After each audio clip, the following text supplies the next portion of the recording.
አቶ ጌታቸው ረዳም ቢቢሲ አሁን ትግራይ ነው ያሉት ሲል ይጠይቃቸዋል። አቶ ጌታቸውም አሁን አዲስ አበባ ነው ያለው ሲሉ ይመልሳሉ። ቢቢሲ ቀጥሎ ትግራይን ጥለው ለምን ወጡ የሚል ጥያቄ ይጠይቃቸዋል። እሳቸውም በምላሻቸው ከመቀሌ የወጡበትን ምክንያት ያስረዳሉ። ከጠቅላይ ሚኒስትሩ ማለትም ከዶክተር አብይ አህመድ ጋር ስልክ ተደውሎልኝ ነው የመጣሁት። ጠቅላይ ሚኒስትሩ መሬት ላይ ያለውን ነገር እንዳብራራላቸው ነው የጠሩኝ። ይህን ጉዳይ ከጠቅላይ ሚኒስትሩ ብቻ ሳይሆን ከአንዳንድ ምዕራባውያን ዲፕሎማቶች ጋር እየተወያዩበት ነው ያለሁት። ከአውሮፓና ከዩናይትድ ስቴትስ አምባሳደሮች ጋር አውርቻለሁ። እነዚህ ሰዎች ሁኔታውን እየተከታተሉት ይገኛሉ። የፕሪቶሪያ ስምምነት ተፈጻሚ እንዲሆን እያገዙን ያሉ ዲፕሎማቶች ናቸው ሲሉ ይደመጣሉ። ቢቢሲም በቅርቡ ወደ ትግራይ ይመለሳሉ ሲል ጥያቄውን ይቀጥላል። አቶ ጌታቸውም አሁን መለሳሉ ሲሉ ምላሽ ይሰጣሉ። ቢቢሲም አቶ ጌታቸውን በጥያቄ ማጣደፉን ቀጥሏል።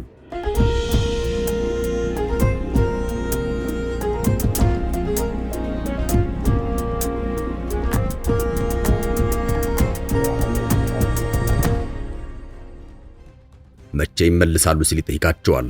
አቶ ጌታቸው ረዳ በምላሻቸው ከጠቅላይ ሚኒስትሩ ጋር ያለኝ ስብሰባ ማጠናቀቅ አለብኝ። በሚቀጥሉት ቀናት ሌሎች ስብሰባዎች አሉኝ። በሚቀጥለው ሳምንት መጀመሪያ ወደ ትግራይ እመለሳለሁ። እቅዴ እሱ ነው ሲሉ ይመልሳሉ። ቢቢሲ ይቀጥልና አቶ ጌታቸው ረዳን ይጠይቃቸዋል። ማህበራዊ ሚዲያ ላይ የምንመለከተው ነገር ከትግራይ ሸሽተው እንደወጡ ነው። አቶ ጌታቸው ረዳን በምላሻቸው ለምንድነው ከትግራይ የሚሸሸው ሲሉ ይጠይቃሉ። አክለውም ፌዴራል መንግስቱ ትግራይን የሚያስተዳድሩ ሰዎችን ስብሰባ ጠርቶ የማናገር መብት አለው። ነገር ግን የሚባለው ነገር አንደኛ የህወሓት ክፍል ብቻ መፍጠር ካለው ዓላማ ነው። ለውጥ ማምጣት የሚሹ ሰዎችን እኔን ጨምሮ ከትግራይ እየወጡ ነው ይላሉ። ነገር ግን ትግራይን ሸሽቶ ወጥቷል የሚባለው ሐሰት ነው። ህዝቡን ግራ ለማጋባት ያሰራጩት ወሬ ነው ሲሉም አቶ ጌታቸው ረዳ ምላሽ ሰጥተዋል። አቶ ጌታቸው ረዳ በአዲስ አበባ ከተማ ሸራተን አዲስ መግለጫ እየሰጡ ይገኛል። በመግለጫቸውም መንግስት እርምጃ መውሰድ አለበት እያሉ ይገኛል። የትግራይ ክልል ህዝብ ከ2 ዓመታት በፊት በጦርነት አስከፊ ህይወትን አሳልፏል። የባንክ፣ የመብራት፣ የኢንተርኔት፣ የስልክ አገልግሎት በሙሉ ተዘግቶበት ከባድ ህይወት ፈተናን አሳልፏል። ብዙ በደልና ብዙ መከራ ደርሶበታል። ህዝቡም መከራ እንደተደራረበበት ይገልጻሉ። ለ2 ዓመታት ያክል በተካሄደው በዚህ ጦርነት እንደ ሰላም አደራዳሪው ኦባሳንጆ ገለጻ ወደ 600 ሺህ ህዝብ ሞቷል። ከግማሽ ሚሊዮን ህዝብ በላይ የሞተበት የትግራይ ጦርነት በደቡብ አፍሪካ ፕሪቶሪያ የሰላም ስምምነት ተካሂዶ ተቋጭቷል። የሰላም ስምምነቱ በፕሪቶሪያው ከተፈጸመ 2 ዓመት ሆኖታል። በእነዚህ 2 ዓመታት ውስጥ ትግራይ የወደሙባት መሰረተ ልማቶች ሊመለሱላት አልቻሉም።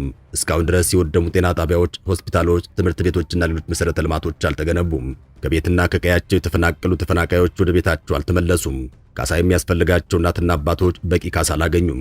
ይህ ሁሉ ሆኖ ሳለ ግን በትግራይ ክልል ባሉ ባለስልጣናት የስልጣን ክፍፍል ምክንያት አሁን ከባድ የሚባል ችግር ትግራይ ክልል ውስጥ የገባ ይመስላል። የመቀሌና የአካባቢ ነዋሪዎች ከፍተኛ ስጋት ውስጥ መግባታቸውን ተከትሎም ነገሮች ከመዘጋታቸው በፊት ለምግብ የሚሆኑ እህሎችን እየገዙ ይገኛል። የትግራይ ጊዜያዊ አስተዳደር መንግስት ፕሬዝዳንት አቶ ጌታቸው ረዳም በወቅታዊ ጉዳይ ላይ ለበርካታ መገናኛ ብዙሃን መግለጫ ሰጥተዋል። በመግለጫቸው ጠቅላይ ሚኒስትር አብይ አህመድ ነውረኛ ብለው የጠሩትን ቡድን ፈርማሲ ያዛለባቸው ሲሉ ተናግረዋል። አቶ ጌታቸው ረዳ ጠቅላይ ሚኒስትር አብይ አህመድ እርምጃ ባለመውሰዳቸውና በመዘግየታቸው መወቀስ አለባቸው ሲሉም በመግለጫቸው ላይ ተናግረዋል። አቶ ጌታቸው ረዳ ጠቅላይ ሚኒስትር አብይ አህመድ እርምጃ መውሰድ አለባቸው ብሎ ከመግለጻቸው በፊት ለበርካታ ሀገራት ኤምባሲዎች አስታውቀዋል። የትግራይ ህዝብ አሁን ጦርነት ይቀሰቀሳል የሚል ስጋት ስላለው ከመቀሌ ከተማና ከትግራይ ክልል እየወጣ ነው ሲሉ ተደምጠዋል። አቶ ጌታቸው ረዳ አዲስ አበባ መጥተው መግለጫ መስጠታቸው ታውቋል። አዲስ አበባ ላይ መግለጫ የሰጡት ጌታቸው ረዳም በአሁኑ ሰዓት በትግራይ ክልል ያለው ሁኔታ ከቁጥጥራቸው ውጭ መሆኑን ተናግረዋል። የነ ደብረጽዮን ገብረ ሚካኤል ቡድን የተወሰኑ ጀነራሎችን ይዞ ጊዜያዊ አስተዳደሩን እያፈረሰ መሆኑን አቶ ጌታቸው ተናግረዋል። ጌታቸው የሚመሩት ጊዜያዊ አስተዳደር ራሱን ከመፍረስ መከላከል አለመቻሉን የገለጹ ሲሆን የፌዴራል መንግስት እገዛን ጠይቀዋል። የፌዴራል መንግስቱ ጊዜያዊ አስተዳደሩ ሲፈርስ ቆሞ ማየት የለበትም በማለት እርምጃ እንዲወስድ ጠይቀዋል። የፌዴራል መንግስቱ በትግራይ ክልል ለመግባት የኔን ጥሪና ፈቃድ አስፈልገውም በማለት ያለ ግብዣ መግባት ይችላል ሲሉ ተደምጠዋል። አቶ ጌታቸው ረዳ በአዲስ አበባ ከተማ ዛሬ ረፋድ ላይ መግለጫ ከመስጠታቸው በፊት የፌዴራሉ መንግስት ለጊዜያዊ አስተዳደሩ አስፈላጊውን ድጋፍ ማድረግ አለበት ሲሉ ተደምጠዋል። ባለፉት ቀናት በመቀሌ ከተማና በአካባቢው የድሮን ቅኝት እየተካሄደ እንዳለና ይህም ለፌዴራል መንግስት ማሳወቃቸውን ገልጸዋል። በትናንትናው ዕለት ምሽት ላይ በትግራይ ያለው ሁኔታ አሳሳቢ ደረጃ ላይ መድረሱን የገለጸው የክልሉ ጊዜያዊ አስተዳደር የፌዴራል መንግስቱ አስፈላጊ ድጋፍ ማድረግ አለበት አለ። የትግራይ ጊዜያዊ አስተዳደር የትግራይ ኃይሎች እያደረጉት ባለው ኃላፊነት የጎደለው እንቅስቃሴ ሰላማዊ ሰዎች መጎዳታቸውን እንዲሁም በጊዜያዊ አስተዳደሩ ባለስልጣናት መታፈናቸውን አመላክቷል። የትግራይ ጊዜያዊ አስተዳደር ፕሬዝዳንት አቶ ጌታቸው ረዳ ለዲፕሎማቲክ ማህበረሰቡ ሰፋ ያለ ማብራሪያ መስጠታቸውን አሳውቀዋል። አቶ ጌታቸው በኤክስ ገጻቸው ላይ እንዳሰፈሩት ለአሜሪካ፣ ለጀርመን፣ ለፈረንሳይ፣ ለጣሊያን፣ ለአውሮፓ ህብረትና ለእንግሊዝ አምባሳደሮች ከቅርብ ጊዜያት ወዲህ የገጠመን ውጥረት በተመለከተ ማብራሪያ መስጠታቸውን ገልጸው በክልሉ ውስጥ የፕሪቶሪያ ስምምነት አደራዳሪ አካላትን ጨምሮ የሚመለከታቸው ባለድርሻ አካላት ነገሮች ከቁጥጥር ውጭ ከመውጣታቸው በፊት በአስቸኳይ ጣልቃ በመግባት እርምጃ እንዲካሄድ መጠየቃቸው ይታወሳል። በዛሬው ዕለት የቀድሞው መከላከያ ሚኒስትር አብርሃም በላይ መግለጫ ወጥተዋል። በመግለጫቸውም አስፈላጊ ሆኖ ከተገኘ እርምጃ እንዲወሰድ አሳስበዋል። በእርግጥ ጦርነት አስፈላጊ እንዳልሆነ ተናግረዋል። በክልሉ ዘላቂ ሰላም እንዳይሰፍን የሚያደርገውን የጸረ ሰላም ኃይሎች አካሄድ በአግባቡ መገንዘብ እንደሚገባ የመስኖና ቆላማ አካባቢዎች ሚኒስትር አብርሃም በላይ አሳስበዋል። በክልሉ ዘላቂ ሰላም እንዳይሰፍን ህዝቡን በግጭት አዙሪት ውስጥ በመጥመድና የተለያዩ አጀንዳዎችን በመፍጠር የቡድን ፍላጎታቸውን በህዝብ ላይ ለመጫን የሚንቀሳቀሱ ጸረ ሰላም ኃይሎች አካሄድ በአግባቡ መገንዘብ ይገባል ሲሉ ተደምጠዋል።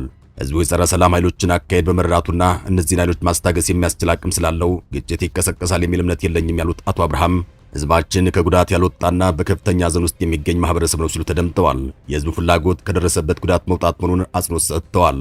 አጥፊ ኃይሎችን ለይቶ ማወቅና አስፈላጊ መሆኑን ጠቅሰው የትግራይ ህዝብ ይህንን በተሟላ ሁኔታ እየገለጸ መሆኑና የፌዴራል መንግስት መፍትሄ እንዲሰጥ እየጠየቀ እንደሚገኝ አንስተዋል። አብርሃም በላይ የክልሉ መንግስት ሁኔታዎችን ማረጋጋት እንዳለበት ጠቁመዋል። ከክልሉ መንግስት አቅም በላይ የሆኑ አጀንዳዎች ከተፈጠሩ ግን በጋራ መፍትሄ እንደሚሰጥ ነው የተናገሩት። የትግራይ ህዝብ ለሰላም እያደረገ ያለውን እንቅስቃሴ መላ ኢትዮጵያ ህዝብ እንዲደግፍም ጥሪያቸውን አቅርበዋል። እናም በመቀሌና በአካባቢው ከባድ ስጋት አንዣቧል። መቀሌ ከበባ ውስጥ ገብታለች። አቶ ጌታቸው ረዳም በአዲስ አበባ ከተማ ሆነው መግለጫ ለመስጠት ተገደዋል።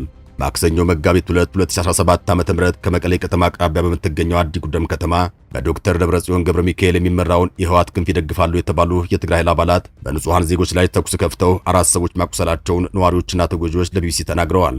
የትግራይ ሰራዊት አባላት ማክሰኞ ዕለት የአዲጉደም ከተማ ጽሕፈት ቤትን በኃይል ይዘው ከተማዋን ከንቲባ በቁጥጥር ስር ያደረጉ ሲሆን ከንቲባውና ምክትላቸውን ጨምሮ የካቢኔ አባላት ደግሞ ከቤታቸው መወሰዳቸውን ምንጮች ለቢቢሲ ተናግረዋል።